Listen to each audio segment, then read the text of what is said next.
Amém, queridos? Vamos abrir a Bíblia. Eu quero ler com vocês dois textos. Eu quero que você abra em Colossenses capítulo 2, versículo 16 e 17, e Hebreus capítulo 10, verso de número 1. Vamos ler dois textos. Carta de Paulo aos Colossenses, capítulo 2, verso 16 e 17. E a carta aos Hebreus, capítulo de número 10, verso de número 1, logo após. Diz assim a palavra de Deus: ninguém, pois, vos julgue por causa de comida, bebida, ou dia de festa, ou lua nova, ou sábados, porque tudo isso tem sido sombra, diga, tem sido sombra das coisas que haviam de vir, porém o corpo é de Cristo. Amém? Hebreus capítulo de número 10, verso de número 1. Ora, visto que a lei, diga, tem sombra dos bem-vindouros, não a imagem real das coisas, nunca jamais pode tornar perfeitos os ofertantes com o mesmo sacrifício que ano após ano, perpetuamente, eles oferecem. Fecha os teus olhos por alguns instantes. Pai, eu te louvo, Senhor. Espírito Santo de Deus, eu peço que o Senhor ministre ao coração da tua igreja. O teu servo orou aqui pela minha vida, nesse momento, Pai, mas eu ainda lhe peço, me dê graça para transmitir aquilo que o Senhor colocou ao meu coração, de forma que a tua igreja entenda e compreenda a tua palavra. Que todo ladrão da palavra seja repreendido no nome de Jesus, e que o teu Espírito Santo tenha liberdade de agir em nome de Jesus. Senta adorando a Deus essa noite. Queridos, nós acabamos de ler dois textos. Primeiro, Paulo vai falar aos Colossenses, dando algumas instruções práticas na vida cristã, para que nenhum deles viesse se sentir julgados, ou julgar alguém por causa de algumas festas, sábados, luas novas. Porque ele dizia que todas essas coisas, apontando para as festas judaicas, para os feriados comemorativos do povo de Israel, ele diz que essas coisas eram apenas uma sombra. Quem está me ouvindo, diga amém. Era apenas uma sombra das coisas futuras, das coisas vindouras. E todas essas coisas se completam em Cristo, pois Cristo é o corpo da igreja. O autor aos Hebreus também vai olhar e vai descrever a lei, e no contexto também ele vai descrever o tabernáculo e o culto de Israel como uma sombra das coisas futuras. É interessante que temos aqui dois textos paralelos, em contextos diferentes. Paulo aos Colossenses fala a respeito de festas judaicas, de feriados e sábados, e diz: todas essas coisas apontam para Cristo, para uma coisa maior. O autor aos Hebreus vai pegar a lei e o tabernáculo e vai dizer: todas essas coisas apontam para algo maior. Pois ambos, festas e tabernáculo, representam a sombra das coisas que haveriam de vir. O próprio autor aos Hebreus, no capítulo 9, no verso 9, ele vai dizer: isto é uma ilustração para os nossos dias. Deus vai usar de figuras, Deus vai usar de imagens para revelar o seu propósito, para revelar a sua palavra, para revelar o seu plano. E nós temos Paulo dizendo em Colossenses que as festas judaicas e os feriados são a imagem de coisas futuras. O autor aos Hebreus também vai dizer que a lei e o tabernáculo é uma imagem das coisas futuras, pois todas essas coisas servem apenas para ilustrar, para demonstrar aquilo que é o propósito de Deus. Pois bem, para entendermos isso, vamos então analisar algumas coisas. Primeiro, o autor aos Hebreus vai falar do tabernáculo. Paulo aos Colossenses vai falar das festas.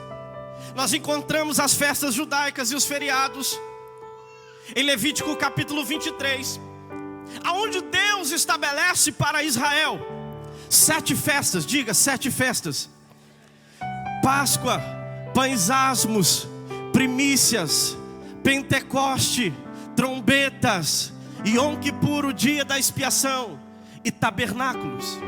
7 festas, tradição judaica. Só que essas 7 festas eram divididas em 3 festas, chamadas de festas de peregrinação. Nós temos isso em Êxodo capítulo 23, verso 14 ao 17.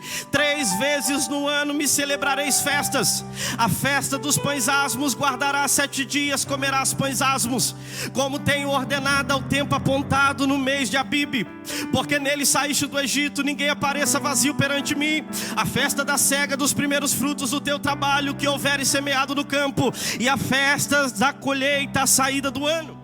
Essas 7 festas, elas eram representadas em 3 festas principais: Páscoa, Pentecostes e Tabernáculos. Essas 3 festas eram as chamadas festas de peregrinação. Todo judeu precisava viajar para Jerusalém para poder celebrar essas festas em Israel. É interessante que falamos aqui agora das festas, que Paulo aos Colossenses vai dizer que é uma imagem das coisas futuras. Só que nós encontramos em Hebreus, o autor aos Hebreus falando sobre o tabernáculo. E é interessante que assim como as festas são divididas em 3, o tabernáculo também está dividido em 3: átrio, lugar santo e santo dos santos. Mas o tabernáculo não só está dividido em 3 compartimentos, mas entre esses compartimentos está espalhado sobre o tabernáculo 7 mobílias, 7 móveis: o altar do holocausto, a bacia de bronze, a mesa da preposição, o candelabro, o altar de incenso, a arca da aliança e o propiciatório. 7 móveis, 7 festas, 3 festas, 3 compartimentos. Deus começou a ministrar algo ao meu coração, pois tanto Paulo, tanto o autor aos Hebreus estão falando de uma mesma coisa. Ambos falam de festas e tabernáculos, mas ambas as coisas apontam para uma coisa só. Nós podemos analisar isso, e eu preciso falar isso para você entender a mensagem de Deus essa noite.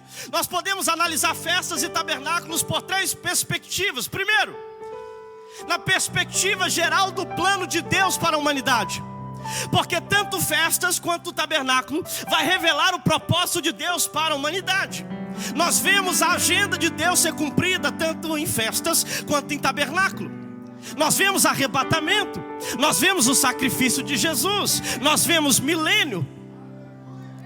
Para você ter ideia, o lugar santo, ele era composto por 10 côvados de largura, 20 côvados de comprimento e 10 côvados de altura. 10 vezes 10 vezes 20 dá 2000. Alguns pensam e dizem que isso se refere ao período da graça, os 2000 anos, e a gente sabe, não estamos aqui marcando data, mas há várias referências bíblicas a respeito de 2000 anos. Nós temos coisas que nos apontam para 2000 anos, e isso a Bíblia muitas vezes deixa isso a dizer.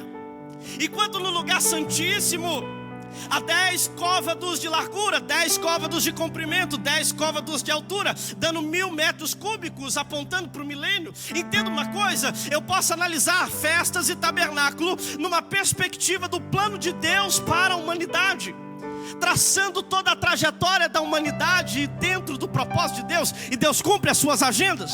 Mas há uma outra perspectiva, da de Deus indo em direção ao homem, Deus saindo do lugar santo e indo para o altar do sacrifício em busca do homem.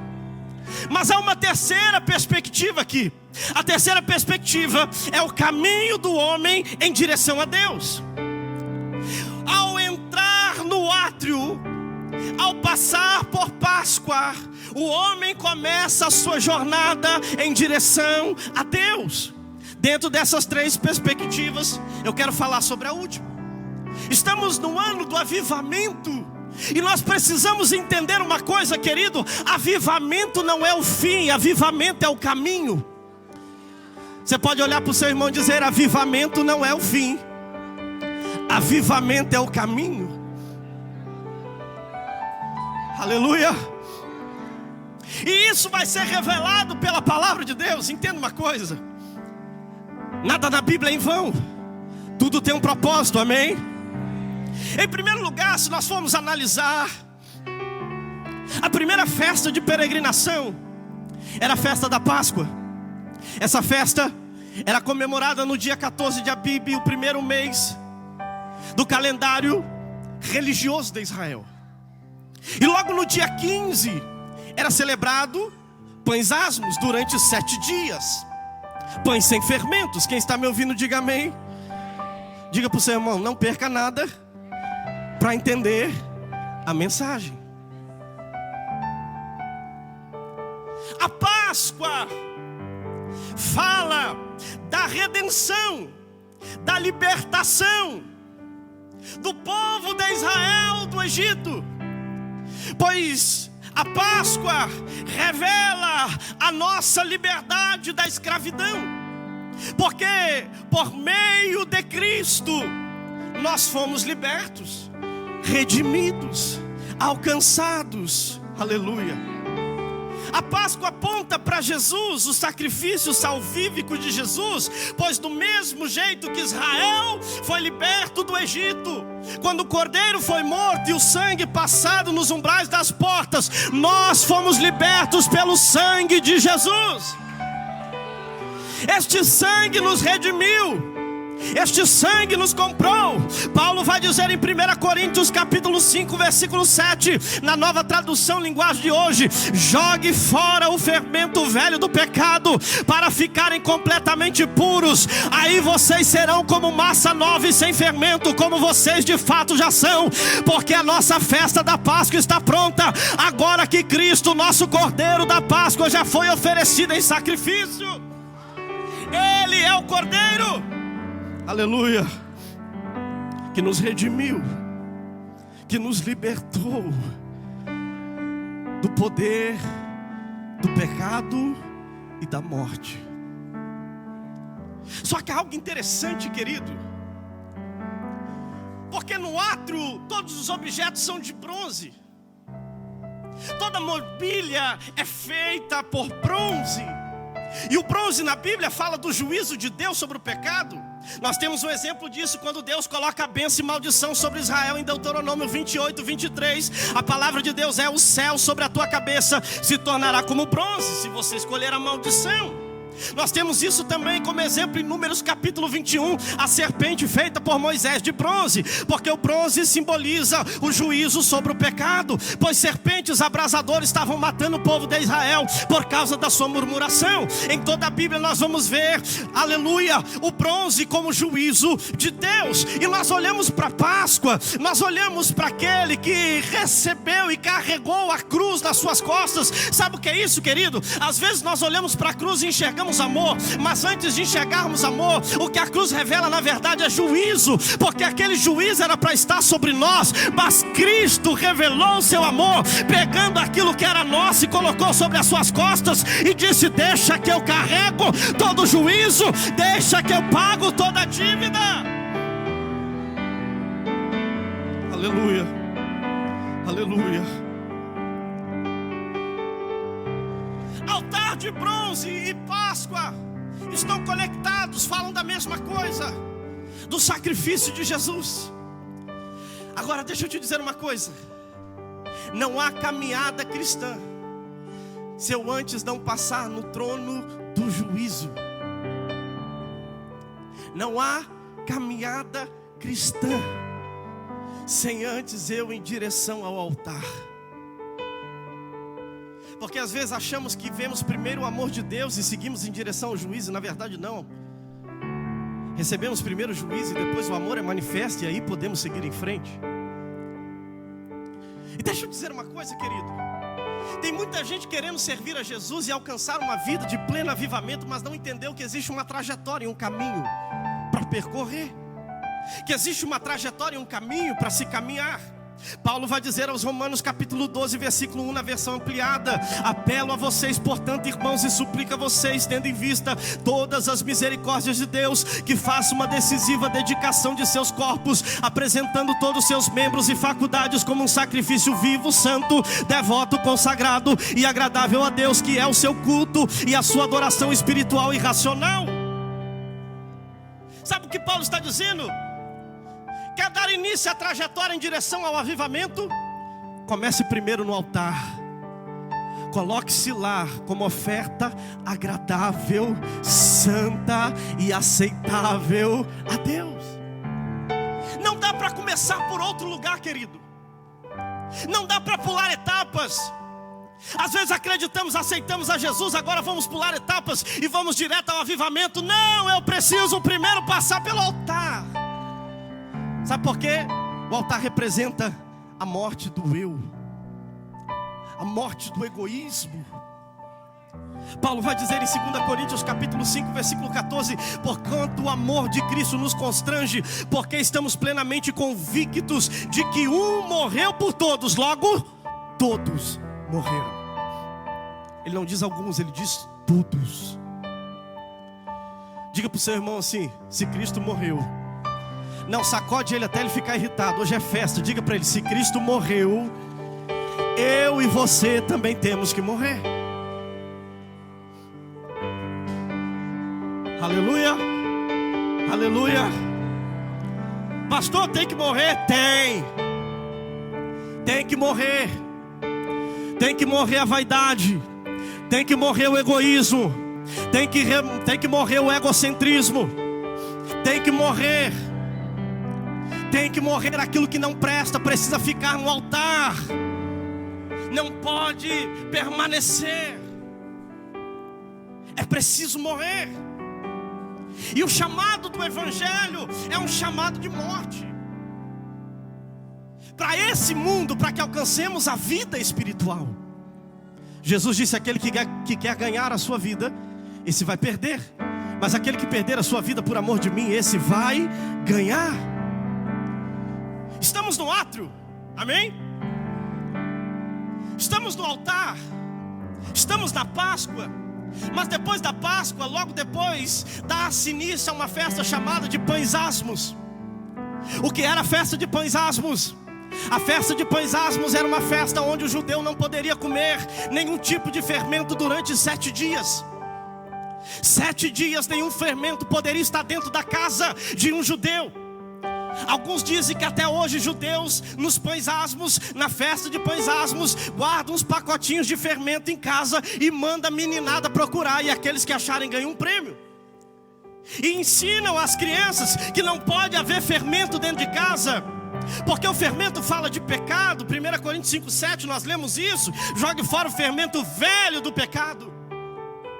Pães Asmos fala de santificação. Se a Páscoa fala de redenção, Pães Asmos fala de santificação. Mas aí eu entendo algo profundo, sabe por quê? Porque eu continuo no átrio. E se eu tenho pão asmo, eu também agora tenho bacia de bronze. Aleluia. Porque como é que acontecia? O sacerdote oferecia no altar de Deus o sacrifício. Ele ia entrar no lugar santo, e ele não poderia entrar sem antes se lavar, porque segundo a palavra de Deus, se ele entrasse sem se lavar, ele morreria. Ele precisava diante da bacia se lavar com a água daquela bacia. É interessante que no deserto não tem água. Eu acredito que aquela água era a própria água que saía da rocha. Aleluia. Porque eles não tinham de onde tirar água. A única água que eles tinham era a água que saía da rocha. E o judeu, o sacerdote, o sumo sacerdote, precisava depois do altar se lavar para entrar num lugar santo. Mas algo interessante aqui, querido. Êxodo capítulo 38, versículo 8.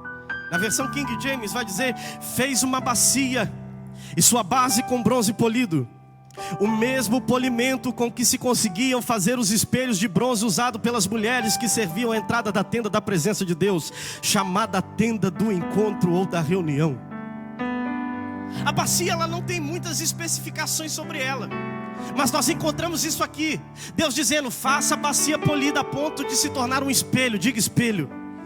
Para que espelho? Para que quando o sacerdote fosse se lavar antes de entrar no lugar santo, antes de entrar no tabernáculo, ele poderia se olhar para ver se haveria alguma sujeira sobre ele. Porque não é assim? Quando você vai lavar o rosto, você olha ao espelho para ver se há alguma sujeira em que você deva lavar. Porque o espelho mostra para mim aonde eu preciso limpar. E esse é o propósito da bacia de bronze. O sacerdote olha pela bacia se há alguma sujeira que precisa ser limpa, e na água ele limpa. Agora deixa eu dizer uma coisa: há dois perigos ao se olhar no espelho. Pergunte quais. Ou eu admiro demais a minha beleza, ou eu me martirizo demais pelos meus defeitos. É assim ou não é? Ou você chega no espelho e diz: uau, a paz do Senhor, irmão, né? Se aprecia toda a sua beleza, todo o seu resplendor, todos os seus talentos. Oh, eu sou. Olha como eu toco, olha como eu faço, olha como eu canto, olha como eu prego. Só que há outro perigo de você olhar para o espelho e falar: xiii, isso aí dá para nada não, isso aí não vai a lugar nenhum. Ambas as visões estão erradas. Tiago vai falar sobre o espelho no capítulo 1, versículo 23 e 24. Aquele que ouve a palavra, mas não a põe em prática, é semelhante a um homem que olha a sua face no espelho e depois de olhar para si mesmo, sai e logo se esquece da sua aparência. Sabe o que representa essa bacia? O ministério da palavra. Porque se no altar de bronze a redenção, se na Páscoa a redenção, nos pães asmos a santificação, na bacia de bronze é o lugar onde eu vou me limpar, aonde eu vou me lavar pela palavra. Só que o problema é que tem muitos olhando para a palavra, e a palavra mostra o que ele é, mas ele não dá atenção para aquilo que a palavra diz, e ele passa desapercebido em tudo aquilo que a palavra quer mostrar para ele. Mas ele está tão preocupado com a sua beleza ou com seus próprios defeitos, que ele não consegue entender aquilo que é o projeto de Deus para a vida dele. Deixa eu te dizer uma coisa: sabe qual é o propósito do ministério da palavra? Revelar a Cristo e aquilo que ele fez sobre você e sobre a tua vida. Você não é bom demais para agradar a Deus, mas você também não é ruim demais a ponto de Deus não te querer, não. Existe um lugar para você, e você precisa entender esse lugar pela palavra de Deus. Aleluia, aleluia. E sabe o que é maravilhoso, querido? Eu viajei nisso esses dias, buscando a Deus. Eu imagino o sacerdote se lavando na bacia e olhando para o espelho. Talvez ele poderia olhar: aqui está sujo demais. Ou ele poderia olhar: nossa, olha como está o meu turbante, ele está bonito, olha as pedras, olha, representando as 12 tribos de Israel. Ou ele poderia olhar e dizer: meu Deus, a minha roupa está suja, eu preciso se lavar. Mas sabe o que é interessante? Quando eu olho para o espelho reflete aquilo que está atrás de mim. Sabe o que é interessante na palavra de Deus? É que quando eu olho para a palavra de Deus, ela não está preocupada em revelar o que eu sou, ela está preocupada em revelar aquilo que Cristo fez. Porque quando eu olho para a bacia de bronze, o reflexo da bacia revela o altar, e no altar é aquele que é digno de ser adorado e que pode me lavar e me purificar. Aleluia! Você consegue ver a Jesus pela palavra? Ou você está preocupado com você mesmo, com seus talentos ou com seus defeitos? Nenhum dos dois é importante para Deus, porque importante para Deus é aquilo que Cristo é, aquilo que Cristo fez, aquilo que Cristo deixou. Aleluia. Diga para o teu irmão: você consegue ver Jesus nesse espelho? Oh. Mas sabe o que é bonito? O que Paulo vai dizer em 1 Coríntios capítulo 13, versículo 12, na versão viva: de igual modo agora só podemos ver e compreender um pouquinho a respeito de Deus, como se estivesse observando o seu reflexo no espelho muito ruim. Mas o dia chegará quando veremos integralmente, face a face. Tudo quanto sei agora é obscuro e confuso, mas depois verei tudo com clareza, tão claramente como Deus está vendo agora mesmo o interior do meu coração. Deixa eu te dizer uma coisa: talvez você ainda não entendeu o propósito de Deus na sua vida, talvez você ainda não entendeu o chamado de Deus na tua vida, mas olhe para Jesus ainda que você não entenda, porque mesmo que não há clareza hoje, chegará o dia que Ele se revelará à sua igreja. Aleluia. Aleluia. Paulo vai dizer em 2 Coríntios 10:5: destruindo os conselhos de toda altivez que se levanta contra o conhecimento de Deus, levando cativo todo entendimento à obediência de Cristo. Algumas traduções dizem a obediência a Cristo, mas se nós formos no original, a obediência de Cristo, porque não está falando da minha obediência a respeito de Jesus, está falando da obediência de Cristo a respeito do Pai. O que Paulo está dizendo é que quando vier algum conselho contra o conhecimento de Deus, algum pensamento contrário à verdade de Deus, seja vaidade, ou seja complexo de inferioridade, não importa o grau que você esteja, seja no alto ou embaixo, o que Deus está dizendo para nós, quando você olhar para a palavra de Deus, pare de olhar para você e leve o seu pensamento à obediência de Cristo, porque é aquilo que Ele fez que realmente muda a nossa vida. Não é sobre a minha obediência, é sobre a obediência de Cristo. Quando o diabo dizer para você já era, para você não tem jeito, para você acabou, diga para ele: para mim você pode dizer o que você quiser, mas os meus olhos estão na obediência de Cristo, a minha mente está lá, e é porque é dele que eu posso prosseguir. Aleluia.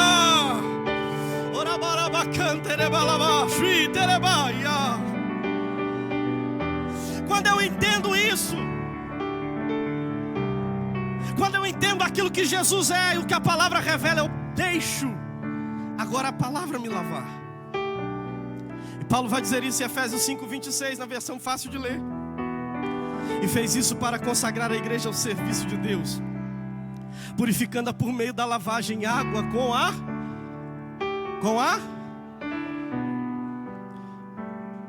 deixa eu dizer uma coisa, querido: não há nada que possa lavar a nossa vida, a nossa alma, que não seja a palavra de Deus. Não há sabonete ungido, como dizem por aí. Não há toalhinha santa, como dizem por aí. Não há água benta, nada disso pode te lavar. A única coisa que pode te lavar é a palavra de Deus. E quando você entende aquilo que Jesus fez na tua vida, você abre o teu coração para que a palavra te lave, te limpe por completo. Deixa eu dizer uma coisa: é tempo de nós se banharmos nessa palavra. É tempo de nós mergulharmos nessa palavra. É tempo de nós deixarmos com que a palavra nos lave. Porque às vezes estamos, como Tiago diz, olhando para o espelho e logo esquecemos de tudo, porque não cumprimos aquilo que a palavra diz. Mas é tempo da igreja despertar, porque o Senhor está nos chamando para viver o avivamento. Aleluia. Sendo assim, aproximemo-nos de Deus com coração sincero e com plena convicção de fé, tendo os corações aspergidos para nos purificar de uma consciência culpada e tendo os nossos corpos lavados com água pura. O autor aos Hebreus capítulo 10, versículo 22 vai dizer isso. O átrio é o lugar da redenção e da santificação. Páscoa, pães asmos, redenção, santificação. Ambos falam da mesma coisa: sangue e água. Sangue e água. Redenção e santificação. Não dá para chegar no avivamento sem antes passar por isso. Não dá para chegar num lugar de avivamento sem antes passar por isso. Mas sabe o que é interessante? Deixa eu correr porque a hora já se foi. Há mais um lugar no tabernáculo, e esse lugar se chama lugar santo. Diga, lugar santo. Também a festa de peregrinação, e essa festa é chamada de festa de Pentecoste. Diga, Pentecoste. Pentecoste e lugar santo estão conectados. Pentecoste e lugar santo estão unidos, falam de uma mesma coisa. Primeiro, a festa de primícias era aquela onde eu ministrei certa feita aqui, que o sacerdote levava o feixe de cevada, ou o ofertante levava o feixe de cevada, o sacerdote erguia a Deus e a pessoa era aceita diante de Deus. Festa de primícia fala da aceitação de Deus. Nós fomos aceitos por Ele, amém? Porque depois que passamos pela redenção e pela santificação, podemos entrar agora no lugar da aceitação. Podemos entrar no lugar do avivamento. Aleluia. Sabe por quê? Porque Cristo é a nossa primícia. 1 Coríntios 15, 20. Mas agora Cristo ressuscitou dos mortos e foi feita as primícias dos que dormem. O próprio autor aos Hebreus, capítulo 9, verso 24. Cristo não entrou no lugar santo feito por seres humanos, que é a cópia do verdadeiro lugar. Ele entrou no próprio céu, aonde agora aparece na presença de Deus para pedir em nosso favor. Mas o que isso pode apresentar diante do primeiro objeto do lugar santo, a mesa da proposição? Que era a mesa da proposição? Quem está me ouvindo, diga amém. A mesa da proposição era o lugar onde o sumo sacerdote e os sacerdotes poderiam comer pão constantemente na presença de Deus. Isso fala da aceitação, pois eles poderiam se assentar à mesa. Eles poderiam estar diante da mesa. Êxodo 25, 30. E deixe sempre em cima da mesa diante de mim os pães da presença, porque era diante da presença de Deus que os sacerdotes poderiam comer aqueles pães. Deixa eu perguntar, tem sacerdote aqui? Amém ou não amém? Vós sois geração eleita, nação santa e sacerdócio real. Fomos aceitos para entrar no lugar santo. E no lugar santo nós podemos se assentar à mesa diante da presença de Deus. Sabe o que é maravilhoso? Porque quando eu falo de mesa, eu lembro de Mefibosete. 2 Samuel capítulo 9, versículo 11, a Bíblia vai dizer: Ziba respondeu ao rei: o teu servo fará tudo que o rei, o meu senhor, ordenou. E o rei acrescentou: Mefibosete passa a comer à minha mesa como um dos filhos do rei. Sabe o que é interessante? Imagine que essa bateria é a mesa. Quando você senta à mesa, o que você vê? O que as pessoas veem? Você daqui para cima, sim ou não? As pessoas veem você daqui para cima. Aonde estava o defeito de Mefibosete? Daqui para baixo. Sabe o que Deus está dizendo? Por meio do sacrifício do altar, você é aceito à mesa. E na mesa, as pessoas não olham para aquilo que é o seu defeito, olha para aquele que te trouxe para a mesa. Talvez você entrou aqui essa noite e está dizendo: Deus, eu não posso continuar.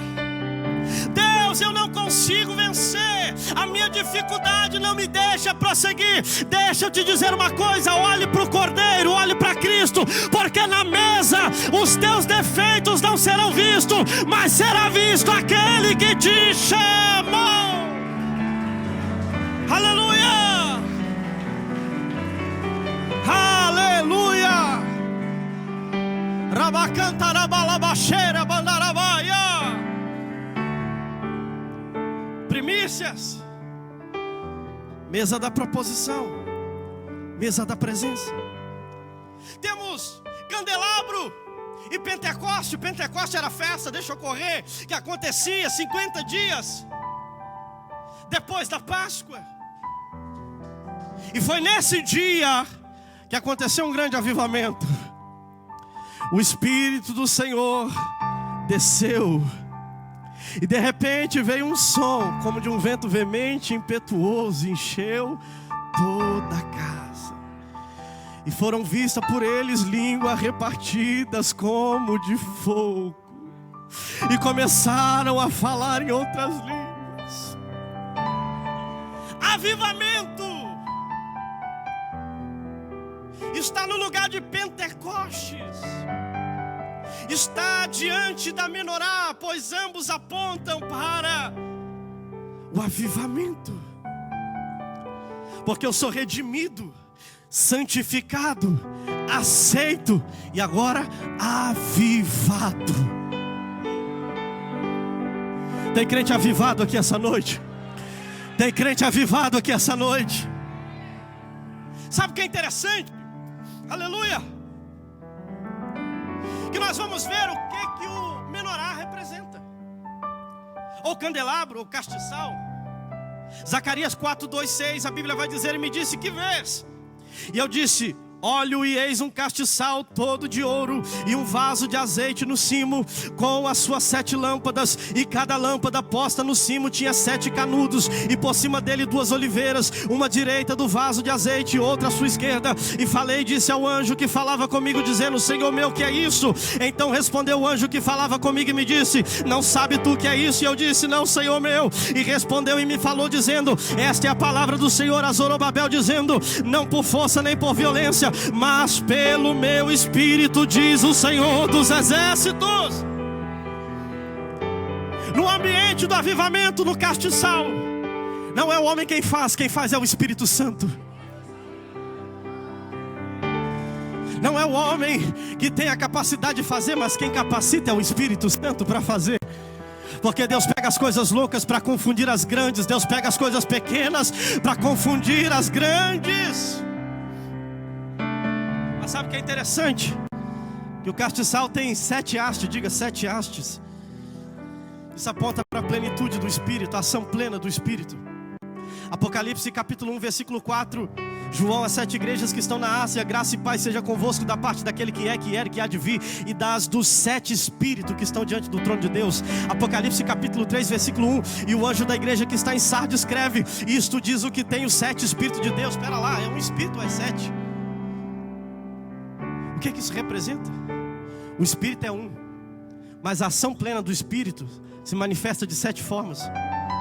Quais são essas formas? Isaías vai dizer no capítulo 11, versículo 2: o Espírito de Yahvé, o Senhor, repousará sobre ele, o Espírito de sabedoria, o Espírito de entendimento, o Espírito que traz conselho e poder, o Espírito que proporciona o verdadeiro saber, o amor e o temor do Senhor. As 7 manifestações do Espírito. E sabe onde elas estão?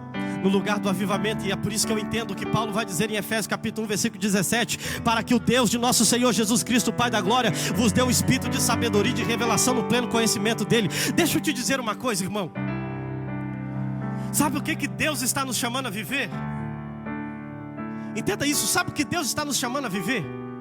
A plena manifestação do Espírito Santo de Deus sobre a igreja. Para com isso de se conformar com arrepio. Para com isso de se conformar em chorar num culto e lá durante a semana você nem lembra que Deus existe. Não, Deus quer que você entenda o que é ser um avivado por Ele, porque Ele quer manifestar sobre você a manifestação plena. Ele quer te dar o espírito de sabedoria, de entendimento, o espírito que traz conselho e poder, o espírito que proporciona o verdadeiro saber, o amor e o temor do Senhor. Deus quer manifestar sobre a sua igreja o seu espírito de forma plena, pois estamos no lugar do avivamento, e é nesse lugar que Deus revelará a sua glória à sua igreja. Deixa eu te dizer uma coisa, querido. Deus quer se revelar para você.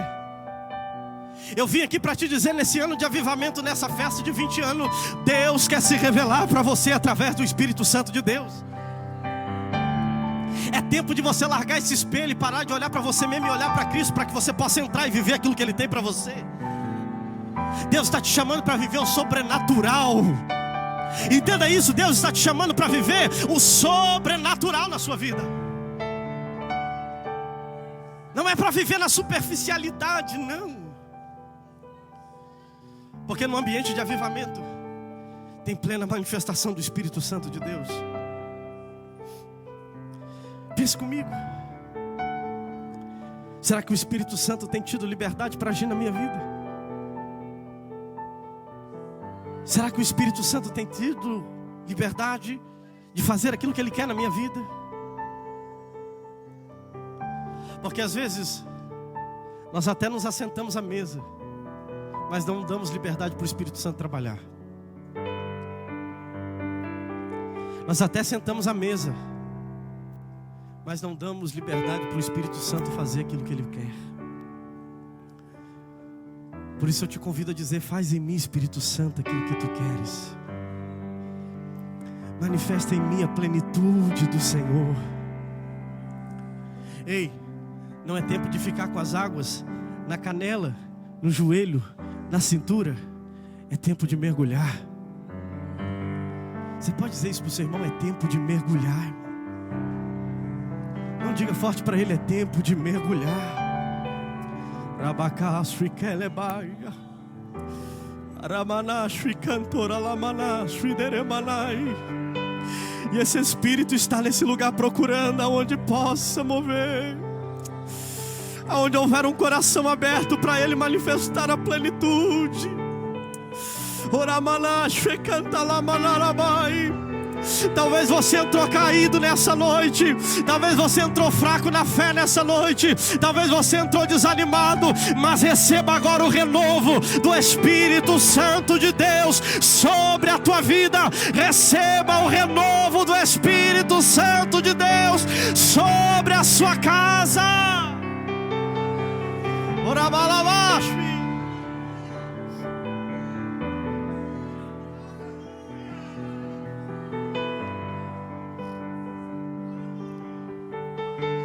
Preciso concluir. Temos ainda no lugar santo trombetas e altar de incenso, ou melhor, um altar de incenso que está ligado a trombetas. Como eu disse aqui, se nós fôssemos analisar isso na perspectiva do plano de Deus para a humanidade, nesse momento, segundo Apocalipse capítulo 8, nós iríamos ver aqui uma referência tanto na festa de trombetas quanto no altar de incenso, apontando para o arrebatamento e para a grande tribulação. Basta você ler capítulo 8 de Apocalipse e você vai ver trombetas e altar de incenso no mesmo lugar. Só que nós estamos aqui olhando na perspectiva do homem em direção a Deus, amém? E no lugar do avivamento, a comunhão na mesa, a manifestação plena do Espírito Santo. Mas não pode faltar uma coisa, porque o altar de incenso representa Salmo 141, versículo 2: seja minha oração como incenso diante de ti, e o levantar das minhas mãos como oferta da tarde. Se no lugar do avivamento tem comunhão, se no lugar do avivamento tem a manifestação plena do Espírito, no lugar do avivamento também não pode faltar oração. Você nunca permanecerá no lugar de avivamento se na sua vida não houver oração. Oração. Como tem sido difícil orarmos nesses últimos dias, né, irmãos? Tantas distrações, tantas coisas para nos afastar do Senhor, tantas coisas para ocupar o nosso tempo, tantas coisas para tomar todo o nosso dia. Mas deixa eu te dizer uma coisa: você já sentou à mesa, você já recebeu o Espírito. Não deixe de orar. Não deixe de orar. Porque a oração pode mudar a tua vida, a tua trajetória, pode mudar a tua família, pode mudar a tua vida por completo. Não pode faltar oração na vida da igreja.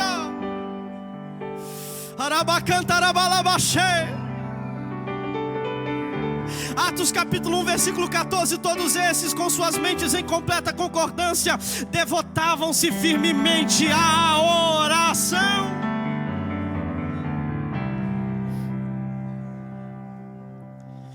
E aqui eu já caminho para terminar. Sabe o que acontece, pastor Isaías? É que muitos, quando chegam no lugar santo, no lugar do avivamento, eles se contentam e param por aí.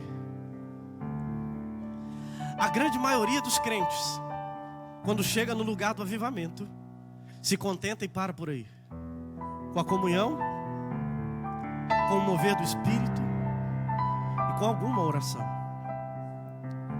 Mas o segredo de alcançar o outro nível, diga outro nível, há um nível mais longe que esse. É nesse altar que está entre, ou melhor, que está diante o véu e a arca. Porque se no primeiro altar eu vejo juízo, no segundo altar eu vejo misericórdia. E quanto mais eu oro, sabe por que avivamento não é o fim? Porque só entra na presença de Deus aquele que foi avivado. Rabacanta labaxê. Porque só entra na presença de Deus aquele que viveu um verdadeiro avivamento. E tem gente que para nesse momento. A mesa tá boa, a comunhão tá boa, eu posso sentir um arrepio no culto, isso tá bom demais. Mas deixa eu te dizer uma coisa: dedique-se no altar da oração, que você vai alcançar um lugar ainda mais longe em Deus. O autor aos Hebreus capítulo 10 versículo 19 a 20 vai dizer: sendo assim, irmãos, temos plena confiança para entrar no Santo dos Santos, mediante o sangue de Jesus, por um novo e vivo caminho que Ele nos descortinou por intermédio do véu. Isso é o seu próprio corpo. Deus está te chamando para lugares mais altos. Se coloque de pé em nome de Jesus. O louvor pode vir. Rabash fiquela baia. Niriandorobalaba cantorolabarabalas fique terebai. Iniandoroba contolobalaba canterebalabash fieia.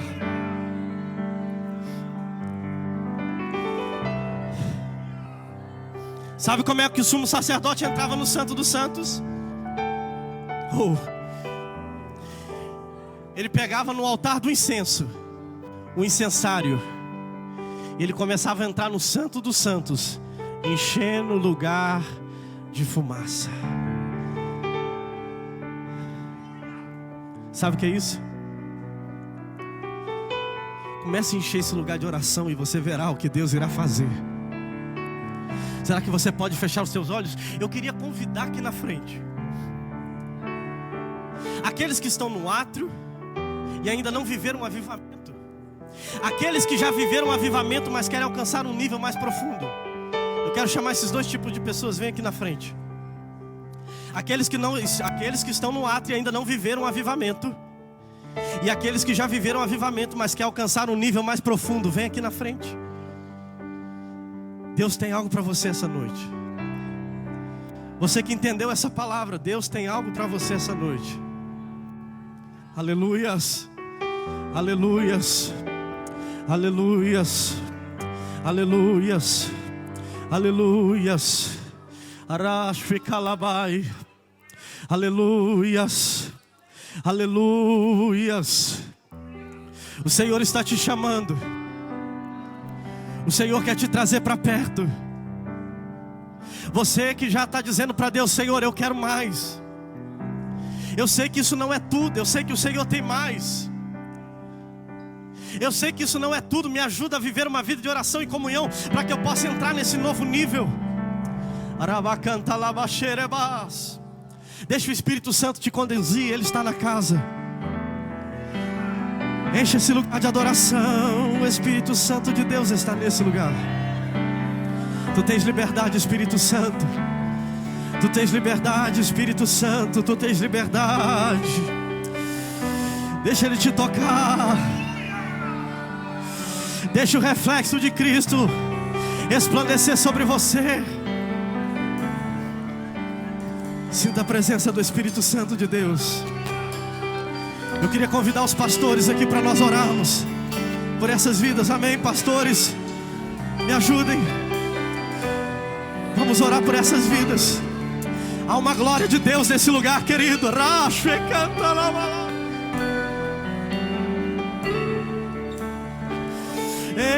Enche esse lugar de adoração. Enche esse lugar de oração. Comece a orar, comece a orar, comece a orar, comece.